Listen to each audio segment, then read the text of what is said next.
नमस्कार, बहुत स्वागत है आप सभी का स्टेट बुलेटिन में। मैं हूं आपके साथ वक्ता दुबे।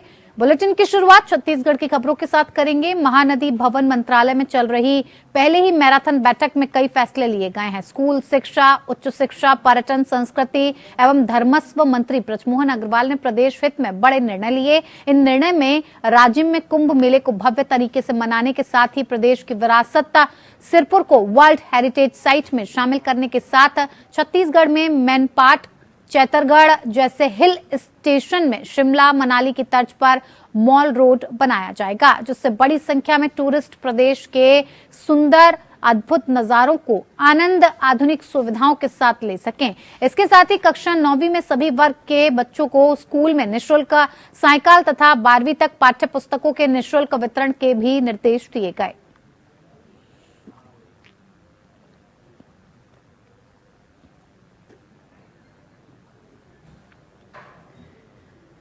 नई दिल्ली एआईसीसी मुख्यालय में आगामी लोकसभा चुनाव को देखते हुए केंद्रीय घोषणा पत्र समिति की महत्वपूर्ण बैठक समिति के अध्यक्ष पी चिदम्बरम की अध्यक्षता एवं समिति के संयोजक टीएस सिंहदेव की मौजूदगी में होनी है और जिसमें आगामी लोकसभा चुनाव को लेकर महत्वपूर्ण निर्णय लिए जा सकते हैं।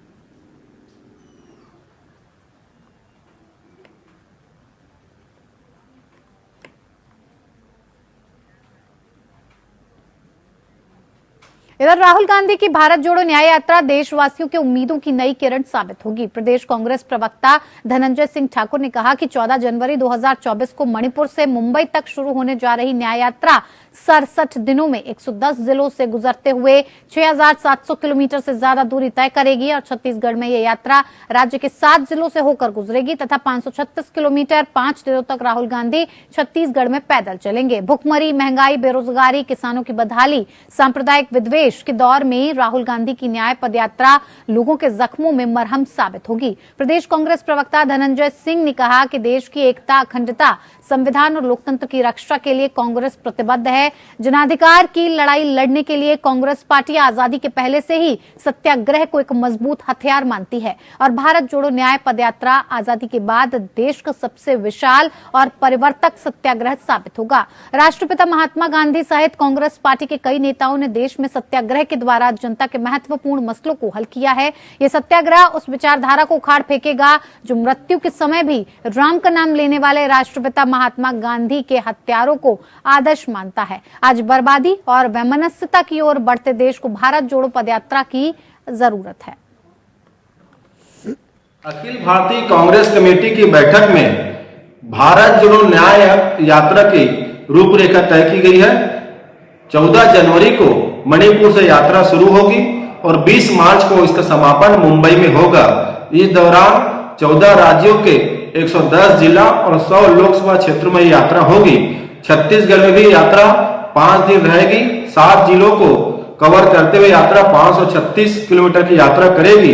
इस यात्रा के माध्यम से देश की जनता की आवाज को उठाया जाएगा और 2024 में देश की सरकार में बदलाव में इस यात्रा की महत्वपूर्ण भूमिका होगी।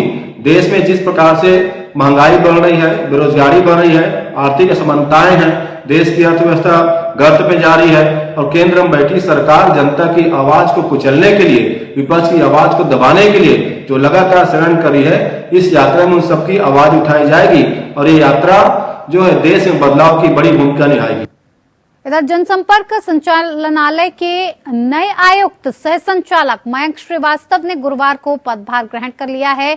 नवा रायपुर अटल नगर में जनसंपर्क संचालनालय में उन्होंने जनसंपर्क आयुक्त के साथ ही छत्तीसगढ़ संवाद के मुख्य कार्यपालन अधिकारी का पदभार ग्रहण किया। निवर्तमान जनसंपर्क आयुक्त दीपांशु काबरा ने श्रीवास्तव को कार्यभार सौंपकर उन्हें नवीन दायित्व के लिए बधाई और शुभकामनाएं दी और इस अवसर पर जनसंपर्क एवं छत्तीसगढ़ संवाद के अधिकारीगण उपस्थित थे।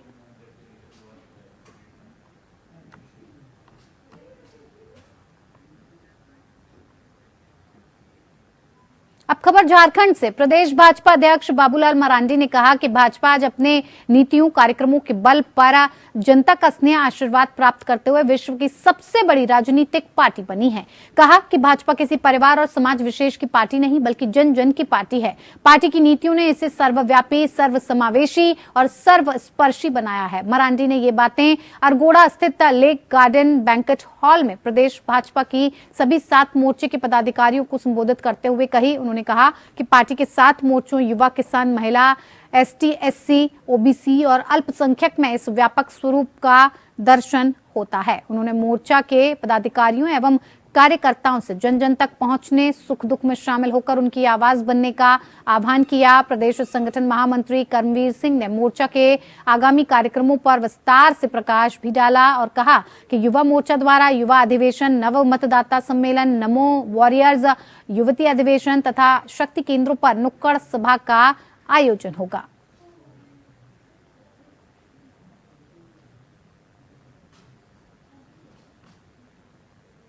देखिए, सबसे पहले मैं बतला देना चाहता हूं कि भारतीय जनता पार्टी षड्यंत्र की राजनीति नहीं करती। भारतीय जनता पार्टी सेवा की राजनीति करती है और सेवा के माध्यम से समाज में रहने वाले अंतिम व्यक्ति के दरवाजे तक पहुंचती है और उसके दरवाजे तक विकास की किरण को पहुंचाने का काम करती है। चाहे केंद्र की सरकार हो, आदरणीय नरेंद्र मोदी जी की सरकार हो, चाहे जब भी इस झारखंड में भारतीय जनता पार्टी के नेतृत्व की सरकार बनी है, तब आप सबों को याद होगा कि यहाँ पर अनेक प्रकार की कल्याणकारी योजनाएं जमीन पर उतरी है और आम जनता ने उसको सराहने का काम किया है। और आम जनता आज भी बोलती है, पूरी झारखंड की जनता आज बोल रही है कि जब भारतीय जनता पार्टी की सरकार इस राज्य में चलती है, विकास की किरणें अंतिम व्यक्ति के दरवाजे तक पहुंचती है। प्रसार भारती आकाशवाणी के सर्वभाषा कवि सम्मेलन 2024 युवा स्वर का आयोजन आज रांची में होगा। रांची पहली बार इस कवि सम्मेलन का गवाह बनेगी। इसमें 8वीं अनुसूची में शामिल 22 भारतीय भाषाओं के कवि और अनुवादक जुटेंगे। मुख्य अतिथि आकाशवाणी दिल्ली की प्रधान महानिदेशक डॉक्टर वसुधा गुप्ता होंगी। ये जानकारी कार्यक्रम प्रमुख गौरव शिखर रॉय ने दी है। उन्होंने बताया कि ये आयोजन 67 वर्षों से चल रहा है और इस वर्ष 5 जनवरी को मोहराबादी स्थित आर्यभट्ट सभागार में कवि सम्मेलन हो रहा है और इस दौरान विभिन्न भाषाओं का अनुवाद हिंदी में होगा। साथ ही इसका प्रसारण देश के सभी आकाशवाणी केंद्रों से 25 जनवरी को होगा। मौके पर डायरेक्टर डीसी हेमब्रम, कार्यक्रम अधिशासी समन्वयक पंकज मित्रा और दिल्ली केंद्र के कार्यक्रम अधिशासी राम अवतार बैरवा आदि मौजूद थे।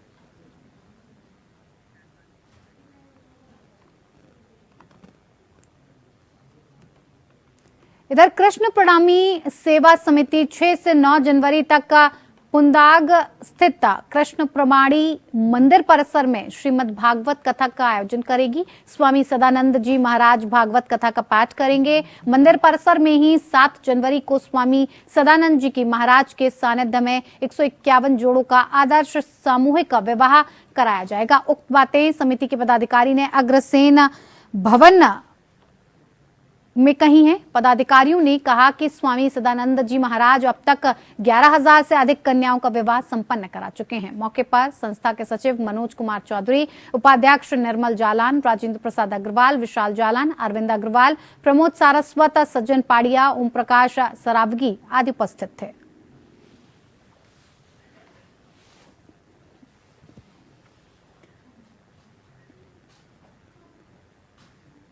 रांची की सिमरन गुप्ता साउथ फिल्म इंडस्ट्री में नाम कमा रही हैं। हाल ही में उनकी तेलुगु में आई फिल्म अन्वेषी सुपरहिट रही है। फिल्म जगत में करियर बना रही सिमरन ने प्रेस क्लब में संवाददाता सम्मेलन आयोजित कर अभिनय यात्रा के बारे में बताया। उन्होंने कहा कि शुरू से ही डांस करना, गाना, कैमरे के सामने पोज देना अच्छा लगता था। माधुरी दीक्षित को एक्टिंग करते देख उनके एक्सप्रेशंस को कॉपी किया करती थी। मम्मी ने हमेशा सपोर्ट किया, हर जगह मेरे साथ जाती थी। अपनी साउथ की फिल्मों में काम करने को लेकर कहा कि भाषा बैरियर नहीं बनी। शूटिंग के एक दिन पहले ही डायलॉग लेकर याद कर लेती थी और उसके अगले दिन शूट होता था।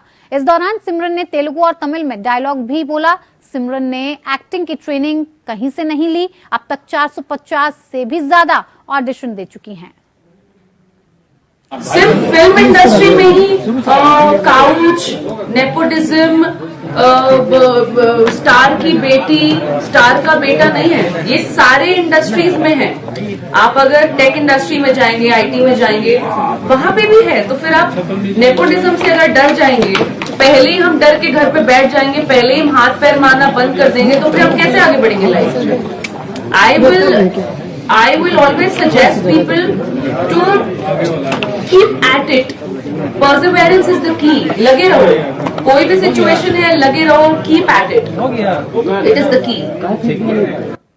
इधर पुराने साल के अंतिम और नए साल के पहले दिन में बोकारो उत्पाद विभाग की रिकॉर्ड बिक्री। उत्पाद विभाग ने दिसंबर महीने के लक्ष्य को पूरा कर लिया है। पूरा बोकारो जिले में नववर्ष के स्वागत और पुराने वर्ष की विदाई के सेलिब्रेशन के दौरान लोग करीब 4 करोड़ से अधिक की शराब पी गए।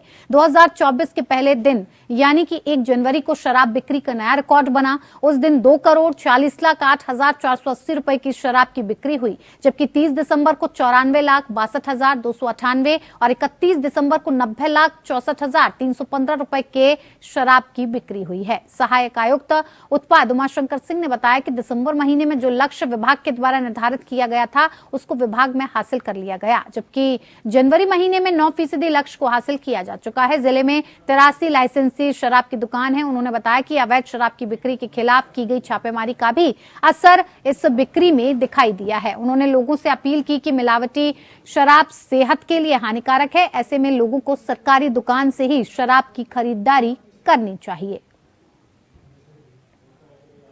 देखिए, नए साल मतलब 1 तारीख के पहले असल में होता है कि जनरली लोग एंजॉय करने के मूड में रहते हैं, तो थोड़ा शराब की बिक्री बढ़ जाती है। तो 30 दिसंबर को 94,62,298 रुपए की बिक्री हुई। 31 दिसंबर को 2,46,08,480 रुपए की बिक्री हुई और 1 जनवरी को 90,64,315 रुपए की बिक्री हुई। अब इसका मतलब ये था कि दिसंबर माह में जो मेरा जिला का राजस्व था 22 करोड़ 35,95,472 रुपया, वो हम लोग अचीव कर लिए। मतलब 100% आपके दिसंबर महीने में 22 करोड़ रुपया आ गया, मतलब 100% अचीवमेंट हो गया। इधर ईएसआई के तहत इलाज कर रहे मजदूर की मौत के बाद बोकारो चास के केएम मेमोरियल हॉस्पिटल में परिजनों ने जमकर हंगामा काटा। जानकारी के मुताबिक मृतक मजदूर अली नवाज अख्तर 31 दिसंबर की रात सड़क हादसे में घायल हुआ था, जिसमें उसके गर्दन की हड्डी टूट गई थी और उसे ईएसआई के तहत अस्पताल में भर्ती कराया गया, जहां उसका कल दिन ऑपरेशन हुआ और ऑपरेशन के बाद कल रात 1 बजे उसकी मौत हो गई। परिजनों के मुताबिक मृतक मजदूर खुद चल फिर रहा था और रात में उसके पिता ने उसे खाना खिलाने का भी काम किया था। मौत की सूचना होने पर परिजन अस्पताल पहुंचे और हंगामा करने लगे। परिजनों ने चिकित्सक पर लापरवाही बरतने का आरोप लगाते हुए चिकित्सक का लाइसेंस रद्द करते हुए मुआवजे की मांग की है। वहीं हंगामे को देखते हुए मौके पर 4 पुलिस पहुंची और परिजनों को समझाने बुझाने का काम किया। 33 वर्षीय मृतक मजदूर अली नवाज अख्तर टूपकाडी का रहने वाला था। मृतक के जुड़वा भाई ने बताया कि मृतक ऑपरेशन करने के लिए तैयार नहीं था, लेकिन चिकित्सक और ईएसआई का काम देखने वाली कर्मी ने दबाव डालकर ऑपरेशन करवाने का काम किया और जिसके कारण उसकी मौत हो गई। परिजनों ने अस्पताल के कर्मियों पर मरीज और मरीजों के परिजनों के साथ अभद्रता से पेश आने और सही से इलाज में सहायता नहीं करने का आरोप भी लगाया है। वही हम बोलना चाह रहे थे कि देखिए ये अनकेयरलेस बहुत हो रहा था। इंजेक्शन सही से लगता नहीं है, नर्स लोग को देखते हैं सही से कोई काम नहीं करती है और वो लोग भड़कती बहुत ज्यादा। हमको कल रात में जैसे हम 8 बजे आए, हमको एक बार भी पेशेंट से मिलने के लिए नहीं दिए हैं। फिर 1 बजे रात में आए तो हमको भगा दिया वहाँ से कि नहीं आप कौन है, हम नहीं आपको पहचानते, जाइए आप अभी नहीं आइएगा। अभी तक हमको पेशेंट से मिलने के लिए नहीं मिला है। पेशेंट अभी गुजर गए, ना हम जिंदा देख पाए ना मुर्दा देख पाए। अभी तक पेशेंट को हम देख ही नहीं पाए एक बार भी, पेशेंट कहाँ पे है सो। कल क्या चीज का ऑपरेशन हुआ था? कल उनका क्रेविकल का हुआ था। किशनगंज पूर्व कांग्रेस विधायक का तौसीफ आलम की अगुवाई में 11 जिला पार्षद सदस्यों की टीम पहुंची जिलाधिकारी कार्यालय और जिलाधिकारी की गैर मौजूदगी में उनके ओएसडी को जिला परिषद चेयरमैन के खिलाफ अपना अविश्वास प्रस्ताव सौंप दिया और जिला परिषद भंग करने की बात कही। मौके पर मौजूद पूर्व विधायक तौसीफ आलम ने बताया कि वर्तमान चेयरमैन नुजरत महजबी लूट खसोट में संलिप्त है। क्षेत्र में कोई काम नहीं हो रहा है, सिर्फ शिलान्यास किया जाता है, उद्घाटन नहीं हो पाता है। वहीं एक पार्षद ने बताया कि चेयरमैन साहिबा पक्षपात करती हैं, अपने चहेते से काम करवाती हैं और जिले में मनरेगा के क्षेत्र में कोई काम नहीं करवाने का भी आरोप लगाया गया। आपको बता दें कि पूर्व विधायक की भाभी रुकैया बेगम, जो पहले भी चेयरमैन रह चुकी हैं, उसी को सब मिलकर फिर से चेयरमैन बनाने की कोशिश कर रहे हैं।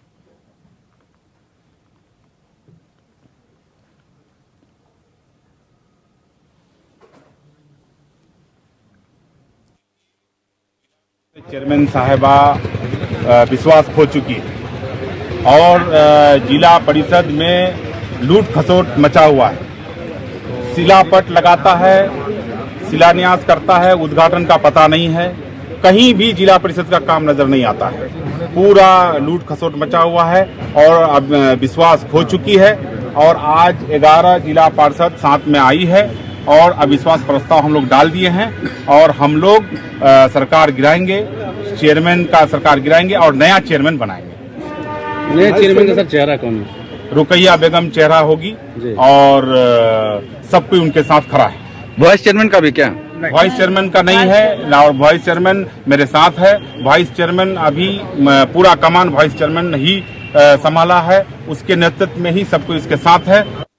इधर केंद्र की मोदी सरकार द्वारा चलाई जा रही विकसित भारत संकल्प यात्रा आगरा के एतमादपुर नगर पालिका परिषद पहुंची, जहां केंद्रीय मंत्री एसपी सिंह बघेल मौजूद रहे और इस दौरान एसपी सिंह बघेल ने कहा कि सरकारी योजनाओं की 100% संतृप्ति सुनिश्चित करने के उद्देश्य से विकसित भारत संकल्प यात्रा देश के हर व्यक्ति हर जगह तक पहुंच रही है। मोदी की गारंटी की गाड़ी लोकसभा आगरा के हर घर हर द्वार खुशियों की सौगात लेकर पहुंची है। संकल्प यात्रा में आए लोगों को मोदी सरकार की योजनाओं के बारे में जानकारी दी गई।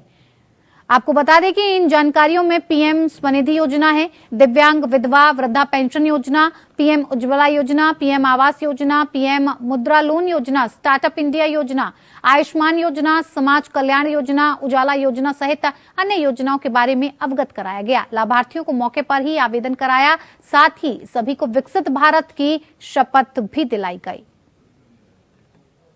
विकसित भारत संकल्प यात्रा यानी मोदी की गारंटी की गाड़ी